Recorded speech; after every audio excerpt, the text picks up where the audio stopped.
It wasn't always in the works.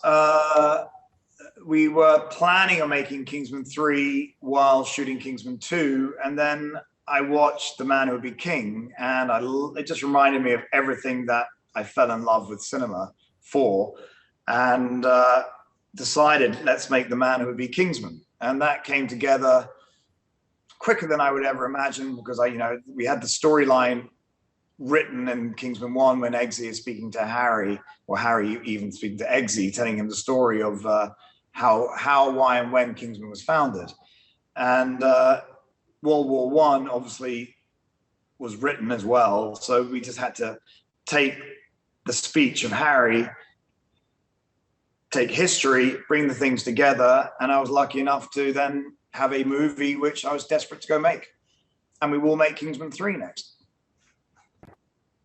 Well, hopefully we make Kingsman 3 next, which concludes the story between Eggsy and Harry, and then we can delve straight into The King's Man 2, or maybe we'll even call it The King's Men. So I can decide that.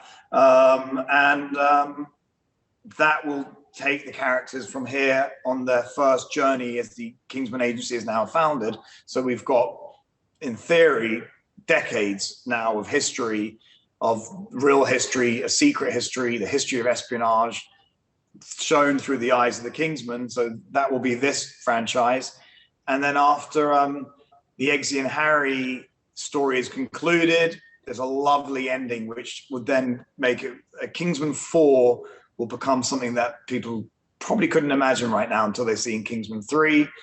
And if those go well enough, we thought it'd be fun to do a Loki-style spin-off of The Statesman, but do that as a TV/streaming offshoot of The Kingsman. But I've always imagined if it's got the name The King's Man or Kingsman in the title, that's theatrical, and then spin-offs can be more of the streaming.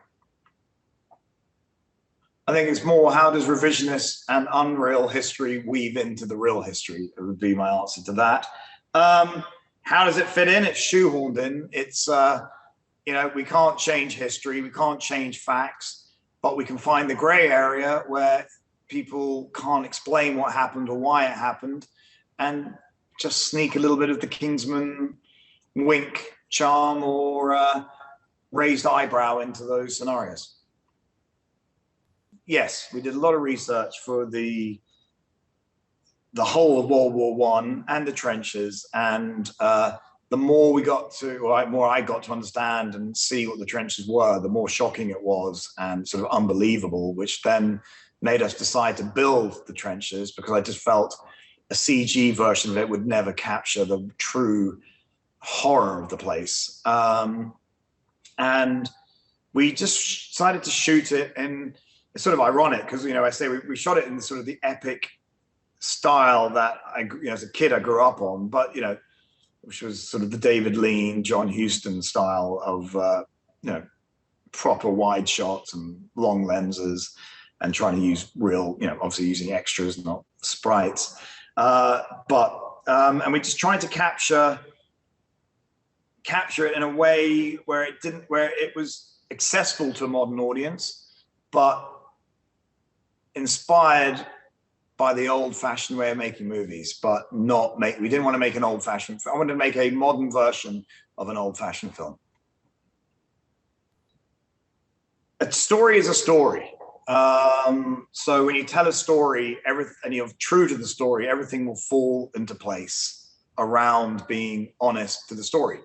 So the action sequences we based on the reality of the story and the characters that we were saying. So Rasputin gave me the leeway to go a little bit more crazy, but we based it all on facts of how the ballet dancing, the Cossack dancing, Tchaikovsky, all these Russian influences we could put into him. But likewise, when Conrad goes to war, then I had to respect the storytelling and of going to war in World War I, so therefore it became more real, and we shot the trenches as the trenches were. And then at the third act, we then looked at the what would happen? How do we do an action sequence with a biplane? When I found out that the biplanes back then were made out of canvas and virtually balsa wood, it seemed like that we could even virtually lift the whole thing up. I thought, so that gave me the idea of going through the wing and what that would look like spinning out of control, and then the whole mountain and the goats and the sword fighting. We took those styles. I found an old sword that did have a gun built into it in a museum. I saw that in Turin, and we took all these historical things, but then thought, okay, how do we reinvent a sword fight?